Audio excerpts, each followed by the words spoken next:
ಕುಡಿಯೋದು ಸೇದೋದು ಒಳ್ಳೇದಲ್ಲ, ಕುಡಿದು ಸೇದಿ ನಮ್ ದೋಸ್ತ ಉಳಿಲಿಲ್ಲ.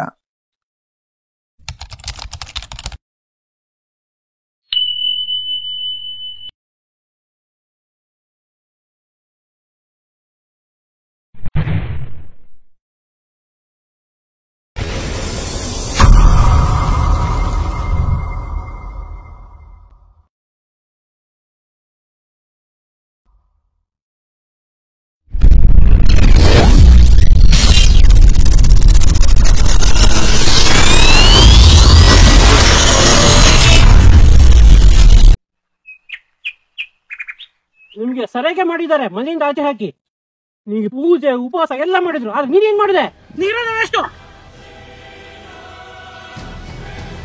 ನೀನೇನ್ ಮಾಡಿದೆ? ಜನರಿಗೆಲ್ಲ ಕೈ ಮುಗಿದು ನೀವು ಮೂರ್ಖರಾದ್ರು. ಸರಿಯಲ್ಲ, ನಾನ್ ಚೇಂಜ್ ಮಾಡ್ತೀನಿ.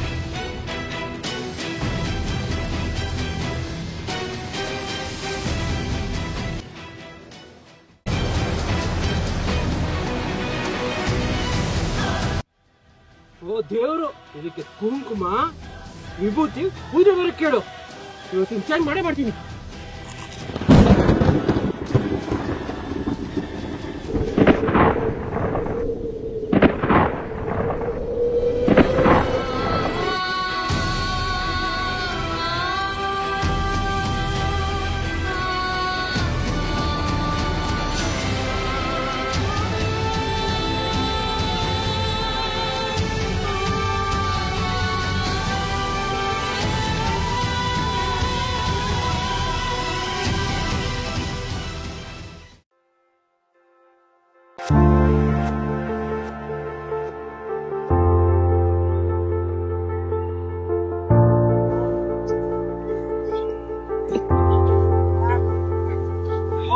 ದೇವ್ರ ಪೂಜೆ ಹೋಗಿ ಹೋಗಿ.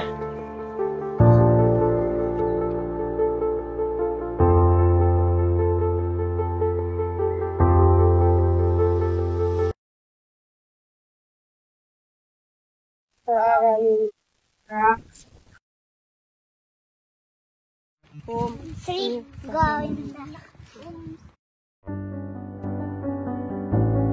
ಪೂಜೆ ಮಾಡ್ತೀರಾ?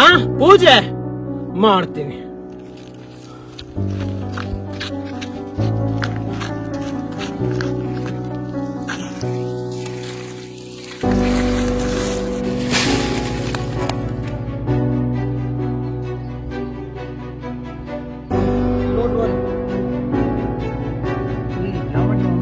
ನಮ್ಮ ಸಮುದಾಯ ದೇವರ ಗುಡಿ ಹೋಗೋ ದಾರಿಗೆ ಅದನ್ನ ಬೇಲಿಯಾಗಿ ಬರಕತ್ತಾನ. ಯಾರ ನಮ್ಮ ಊರನ್ ಕಂಡಂಗ್ ಕಾಣವಲ್ಲ. ನಾನು ಯಾರ ಅಷ್ಟೇ ಇರ್ಬೇಕು. ಕೈ ನೋಡಿ ಬಿಡ, ಕೈ ನೋಡ್ಬಿಡ ಬರ.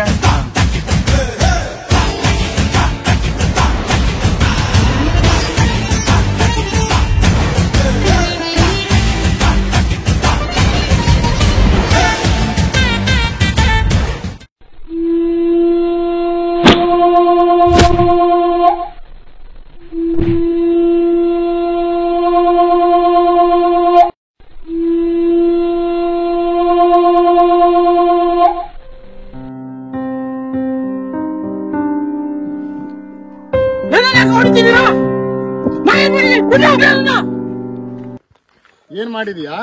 ಆ ದೇವ್ರ ಗಿಡಕ್ಕೆ ಹೋಗೋ ದಾರಿಲಿ ಬೇಲಿ ಹಾಕಿದ್ಯಾ ಬಡ್ಡೆ ಮಗನ?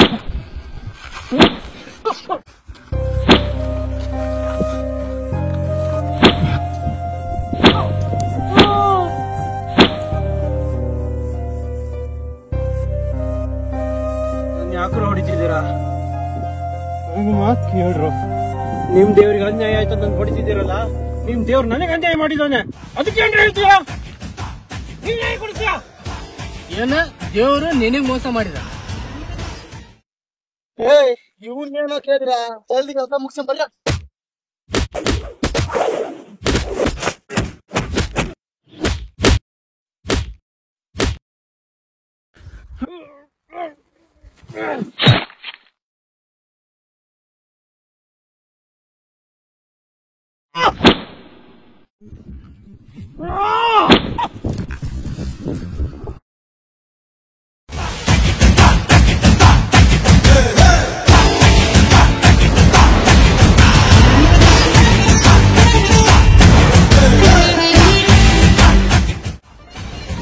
ನಿಮ್ ದೇವ್ರ ನನಗೆ ಅನ್ಯಾಯ ಮಾಡಿದ್ದಾನೆ, ನೀನು ನ್ಯಾಯ ಕೊಡ್ತೀರೇನ್ರೋ?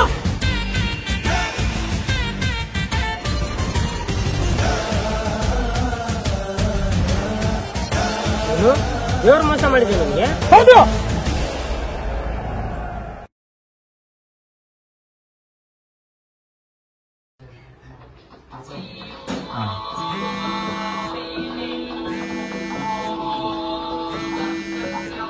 ಹಲೋ ಹಲೋ ಸರ್, ನನ್ನ ಹೆಸರು ಪ್ರವೀಣ್ ಅಂತ. ಎಸ್ ಹೇಳಿ. ಸರ್, ನಾವು ಲೈಫ್ ಇನ್ಸೂರೆನ್ಸ್ ಕಡೆಯಿಂದ. ಸರ್, ನೀವು ಲೈಫ್ ಇನ್ಸೂರೆನ್ಸ್ ಪಾಲಿಸಿ ಮಾಡಿಸ್ತೀರಾ ಸರ್? ನೀವೇನ್ರಿ ರಾತ್ರಿ ಮಲ್ಲಿಗೆ ಬೆಳಗ್ಗೆ ತಗೊಂಡ್ರೆ ಮತ್ತೆ ಮಲಗಿಸ್ತಿದ್ದೀರಾ? ಹೇಳ್ರಿ ಫೋನ. ಇವ್ರದೊಂದು ಕಾಟ ಬೆಳಗ್ಗೆ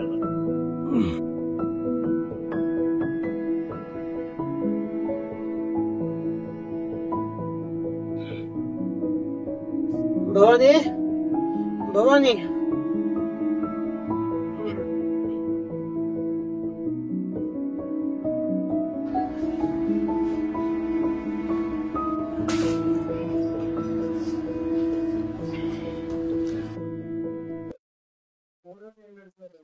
ಏನೇ ಅದು ಬೆಳಗ್ಗೆ ಶುರು ಹಚ್ಕೊಂಡಿದ್ಯಾ? ನಾನ್ ಇದೇ ಟೈಮ್ಗೆ ಶುರು ಮಾಡೋದು, ನೀವೇ ಬೇಗ ಎದ್ದಿದ್ದೀರ ಅಷ್ಟೇ. ಯಾವ್ದಾರ ಗುಡಿ ಪೂಜೆಗೆ ಸೇರ್ಕೊಂಡ್ಬಿಡು. ಕರ್ಮ ಒಂದು ಆ ದೇವರಿಗೆ ಕೊಡೋ ಟೈಮ್ ನನಗಾರ ಕೊಟ್ಟಿದ್ರೆ ಇಷ್ಟೊತ್ತಿಗೆ 3 ಮಕ್ಕಳಾಗಿರೋದು. ನನ್ನ ಕರ್ಮ.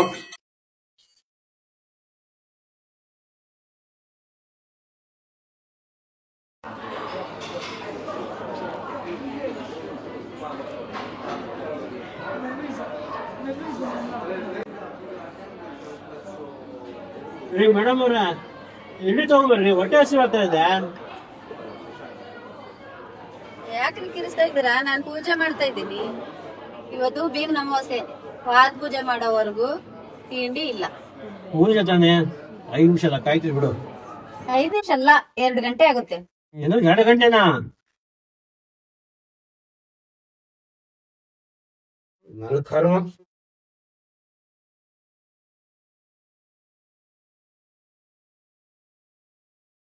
ಇನ್ನು ಪೂಜೆ ಮಾಡ್ಬೇಕು, ಅಡಿಗೆ ಮಾಡ್ಬೇಕು, ತುಳಸಿಗೆ ಅಲಂಕಾರ ಮಾಡ್ಬೇಕು.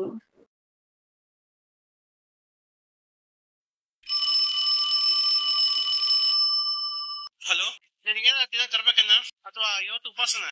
ನಿನ್ನೆ ಏಕಾದಶಿ, ಇವತ್ತು ಶನಿವಾರ, ಅದಕ್ಕೆ 2 ದಿನ ಉಪವಾಸ. ಕರ್ಮ ಅಲ್ಲ, ಧರ್ಮ. ಬೇಗ ತಗೊಂಬರ್ರಿ.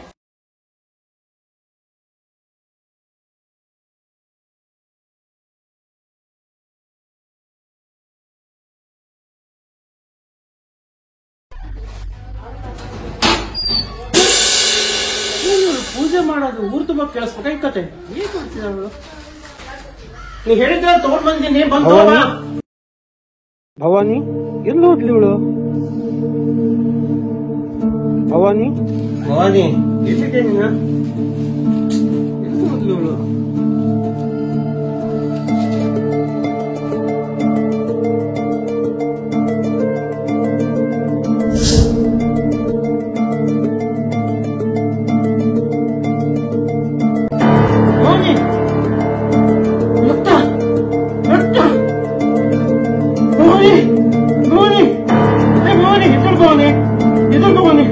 ಅಯ್ಯೋ ರಾಮ.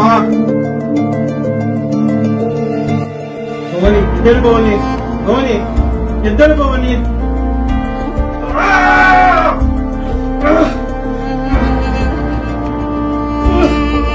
ಭವಾನಿ ಎದ್ದೇಳು, ಭವಾನಿ ಬಿಟ್ಟಿರಕ್ಕಾಗಲಿಲ್ಲ, ಎದ್ದೇಳು ಭವಾನಿ.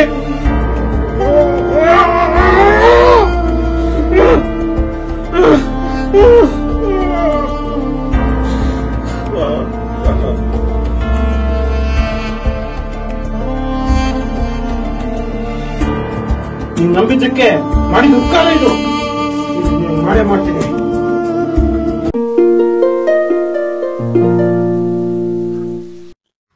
ನಿನ್ನ ಹೆಂಡತಿ ಸತ್ಲು ಅಂತ ದುಃಖ ಪಡೋ ಬದಲಿಗೆ ನಿನ್ನ ಕಣ್ಣು ಮುಂದೆನೆ ಸುಮಂಗ್ಲಿಯಾಗಿ ಸತ್ಲು ಅಂತ ಸಂತೋಷ ಪಡು.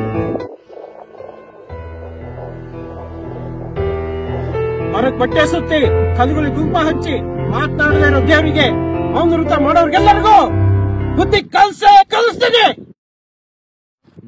ದೊಡ್ಡ ಮನುಷ್ಯ, ಎಷ್ಟೋ ಜನ ಸತ್ತಿರೋ ದೇಹನೇ ಸಿಕ್ಕಿಲ್ಲ, ಬೀದಿ ಒಳಗ ಹೆಣ ಆಗಿ ಬಿದ್ದಿದ್ದಾರೆ. ಅದೃಷ್ಟವಂತ. ಚಿಕ್ಕ ಪಡಬೇಡ, ಎಲ್ಲ ದೇವ್ರಿದಾನೆ. ದೇವ್ರ ಚೆನ್ನ ಎತ್ತುಕೊಳ್ಳಿದೆ ದೇವ್ರ ಫೋಟೋ ನೋಡ್ಕೊಂಡು ದೀಪ ಹಚ್ತಿದ್ದವಳು ಒಂದ್ 5 ದಿವಸ ನಿನ್ ದೇವ್ರ ಯಾಕೆ ಬರ್ಲಿಲ್ಲ? ಏನ್ ಮಾಡ್ತಿದ್ದ ಅವನು?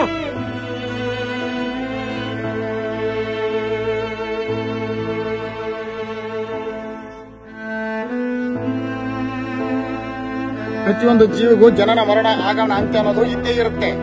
ಇಲ್ಲಿ ಯಾರು ಶಾಶ್ವತ ಅಲ್ಲ. ನಿನ್ ಹೆಂಡತಿ ನಿನ್ ಜೊತೆ ಎಷ್ಟು ದಿವಸ ಬದುಕಬೇಕು ಅಂತಿದ್ಲು ಅಷ್ಟು ದಿವಸ ಬದುಕಿದಾಳೆ ಅಷ್ಟೇ. ಮತ್ತೆ ಪಂಚಭೂತ ಸಾಕ್ಷಿಯಾಗಿ ಮುಹೂರ್ತ ಮೀರ್ತಾ ಇದೆ, ರಾಹುಕಾಲ ಬರ್ತಾ ಇದೆ ಅಂತ ದೇವ್ರ ಸನ್ನಿಧಿಯಲ್ಲಿ ತಾಳಿ ಕಟ್ಟಿಸ್ತಿರಲ್ಲ, ಮತ್ತೆ ಯಾಕೆ ಗಂಟು ಹಾಕೋತಾರೆ, ಬೀಜಾರ್ ಹಾಕ್ತಾರೆ? ಇದೇನು ಹೊಸದಲ್ಲ, ನಾಳೆ ದೇವ್ರು ಕೂಡ ಅನುಭವಿಸಿರ್ತಾನೆ. ಅದು ಒಂದು ಕೆಟ್ಟ ಗಳಿಗೆ.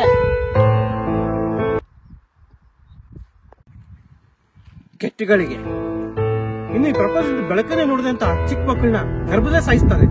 ಇನ್ ಕೆಲವು ಸ್ವಲ್ಪ ಸತ್ತೋಗ್ತವೆ. ಯಾಕಂದ್ರೆ ಆ ದೇವರಿಗೆ ಆ ತಾಯಿ ನೋವು ಕಾಣೋದಿಲ್ಲ. ಪಾಪ ಚಿಕ್ಕ ಮಕ್ಕಳು ಏನ್ ತಪ್ಪು ಮಾಡಿದ್ದು? ಅನುಗ್ರಹ ಇಲ್ಲದೆ ಈ ಭೂಮಿ ಮೇಲಿರೋ ಒಂದು ಹುಲ್ಲುಕಡ್ಡಿನೂ ಅಲ್ಲಾಡಲ್ಲ. ನನ್ನ ನಿನ್ನ ಲೆಕ್ಕಾಚಾರ ತಪ್ಪಾಗ್ಬೋದು, ಆದ್ರೆ ಅವನ ಲೆಕ್ಕಾಚಾರ ಯಾವತ್ತೂ ತಪ್ಪಾಗಲ್ಲ.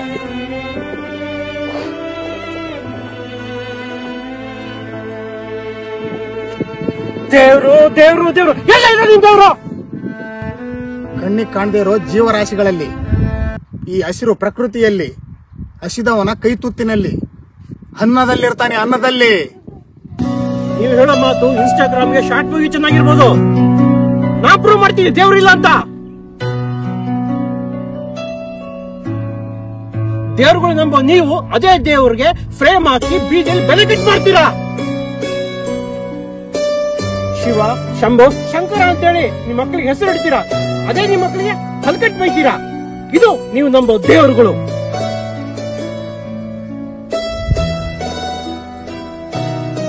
ಮಕ್ಕಳಿಗೆ ದೇವ್ರ ಹೆಸರಿಡೋದು ಬೈಲಿಕ್ಕೆಲ್ಲ ಸ್ವಾಮಿ. ದೇವ್ರ ನಾಮನ ಪ್ರತಿ ಕ್ಷಣ ಜಪಿಸ್ಲಿ, ನೆನಪಾಗ್ಲಿ ಅಂತ ಚಿಕ್ಕ ಮಕ್ಕಳಲ್ಲಿ ದೇವ್ರನ್ನ ಕಾಣ್ಲಿಕ್ಕೆ ಅಂತ ಇಟ್ಟಿರ್ತಾರೆ. ನೀವೆಲ್ಲ ಸೇರಿ ನಾನು ಬದಲು ಮಾಡಕ್ ಬಂದಿದ್ದೀರಾ. ಬದ್ದುಗಳು ನೀವು ಬದಲಾಗಿ. ಈ ದೇಹ ಜೀವ ಎಲ್ಲ ಶಿವನೇ ಕೊಟ್ಟಿದಂತಾರೆ, ಅವನಿಗೆ ದುಡಿಬೇಕು ಅಂತಾರೆ. ತಿರುಪತಿ, ಮಂತ್ರಾಲಯ, ಧರ್ಮಸ್ಥಳ ಅಂತ ದರ್ಶನಕ್ಕೆ ಹೋಗ್ತಾರೆ. ತಿರುಗಿ ಬರ್ಬೇಕಾದ್ರೆ ಅದಕ್ಕೆ ಎಷ್ಟೋ ಜನ ಹೆಣಕ್ಕೆ ಬರ್ತಾರೆ. ಇದಕ್ಕೆಲ್ಲ ಯಾರನ್ನ ಹೊಣೆ? ನೀವು ದೇವ್ರ? ಅವ್ರಿಗೆ ಯಾರು ಉತ್ತರ ಕೊಡ್ತಾರ ಕುಟುಂಬಕ್ಕೆ? ನೋಡು, ನಿನ್ನಷ್ಟು ನಾವು ಓದಿ ತಿಳ್ಕೊಳ್ಳದೆ ಇರ್ಬೋದು, ಆದ್ರೆ ನೀನು ಮಾಡ್ತಿರೋದು ಸರಿ ಅಂತಂದು ಯಾರು ಹೇಳಲ್ಲ. ಮೊದ್ಲೇ ಹೇಳ್ದಂತೆ ನೀವು ಒಂದೇ ಬ್ಯಾಚಿನ ಮೆಂಟ್ಲುಗಳು ಅಂತ ನಿಮಗೆ ಗೊತ್ತಾಯ್ತು.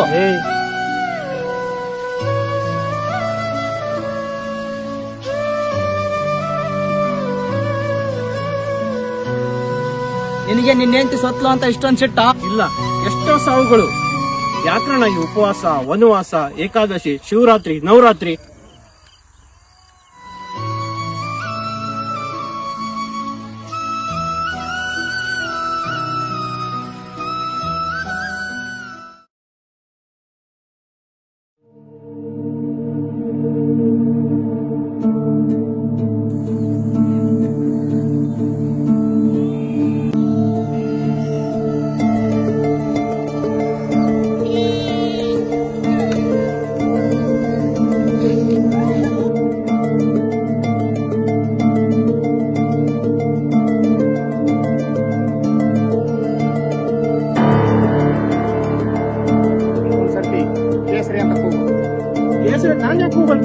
ನೀವೇ ಕರ್ಕೊಳ್ಳಿ. ಹೋಗಿ ನೋಡು. ಕೇಸರಿ, ಇನ್ನೊಂದ್ಸತಿ ಹೋಗು. ಕೇಸರಿ,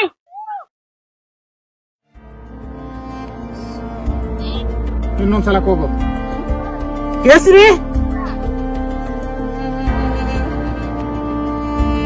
ಕೇಸರಿ.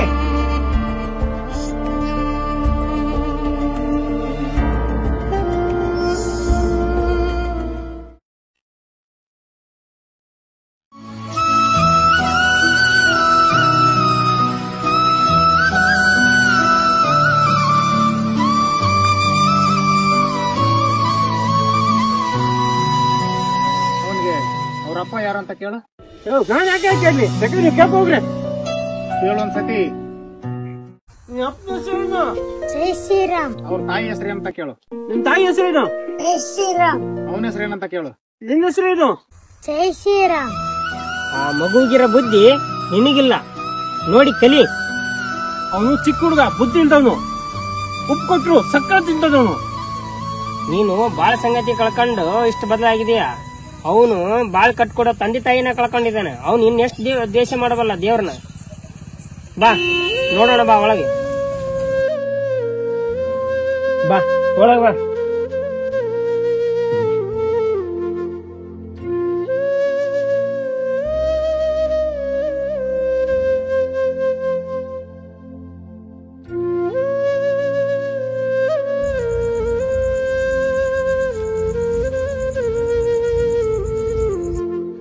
ಭಗವದ್ಗೀತೆಯಲ್ಲಿ ಒಂದು ನುಡಿ ಇದೆ, ಧರ್ಮೋ ರಕ್ಷತಿ ರಕ್ಷಿತ.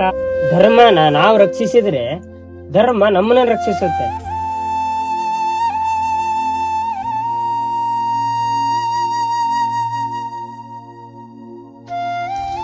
ದೇವ್ರಂದ್ರೆ ಕುಲ ಮತ ಜಾತಿ ಭೇದ ಭಾವ ಯಾವುದು ಗೊತ್ತಿಲ್ಲದೆ ಇರೋನೇ ದೇವ್ರು.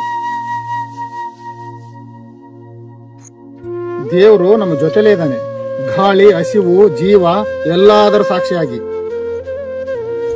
ನಾವೆಲ್ಲ ಪಾಪಿ ಮನುಷ್ಯರುಗಳು. ನಮಗೆ ಕಷ್ಟ ಬಂತು ಅಂದ್ರೆ ದೇವ್ರ ಗುಡಿಗೆ ಹೋಗ್ತೀವಿ. ಸುಖದಲ್ಲಿದೀವಿ ಅಂತಂದ್ರೆ ದೇವ್ರ ಗುಡಿ ಕಡೆ ತಿರುಗು ನೋಡಲ್ಲ.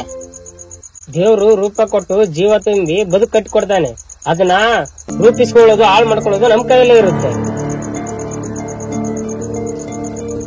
ಇಷ್ಟೆಲ್ಲಾ ಹೇಳಿದ್ರು ನೀನ್ ಹಠನೇ ನೀನು ಸಾಧಿಸ್ಬೇಕಂದ್ರೆ ಮೊದ್ಲ ಇಲ್ಲಿಂದ ಹೊರಗಡೆ.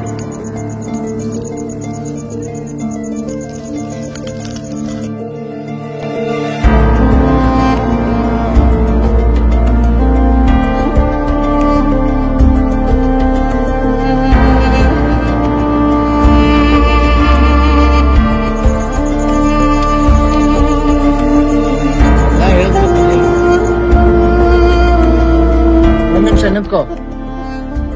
ಕೊನೆದಾಗಿ ನಿನ್ಗೊಂದ್ ಮಾತು. ನೀನ್ ಹೇಳ್ದಂಗೆ ದೇವ್ರು ಇರೋದೇ ಸುಳ್ಳಾದ್ರೆ ನಾವು ನಂಬಿರೋ ದೇವ್ರು ಕೂಡ ಸುಳ್ಳಾಗ್ಬಿಡ್ಲಿ. ದೇವರು ನಿನಗೆ ಪ್ರತ್ಯಕ್ಷವಾಗಿ ಕಾಣದೇ ಇರಬಹುದು, ಆದ್ರೆ ಪಂಚಭೂತಗಳ ಸಾಕ್ಷಿಯಾಗಿ ನೀನು ಕಾಣಿಸೇ ಕಾಣಿಸ್ತಾನೆ.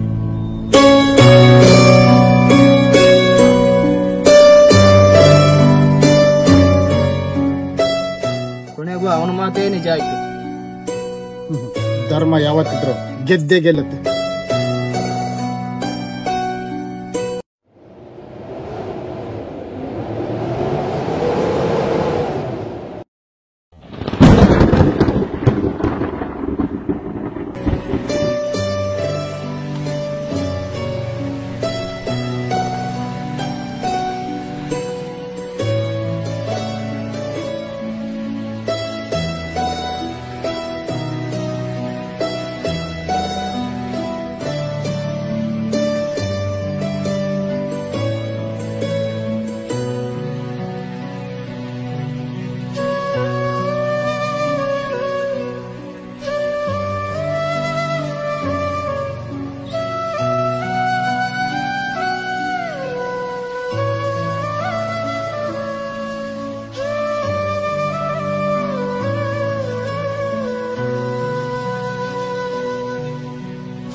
ಓಂ ನಮಃ ಶಿವಾಯ. ಓಂ ನಮಃ ಶಿವಾಯ. ಕೆಟ್ಟ ಮೇಲೆ ಬುದ್ಧಿ ಬರೋದು, ಸತ್ತ ಮೇಲೆ ದೇವರು ಕಾಣೋದು, ಇದನ್ನ ನಂಬೆ ಈ ಸಿನಿಮಾ ಮಾಡಿರೋದು.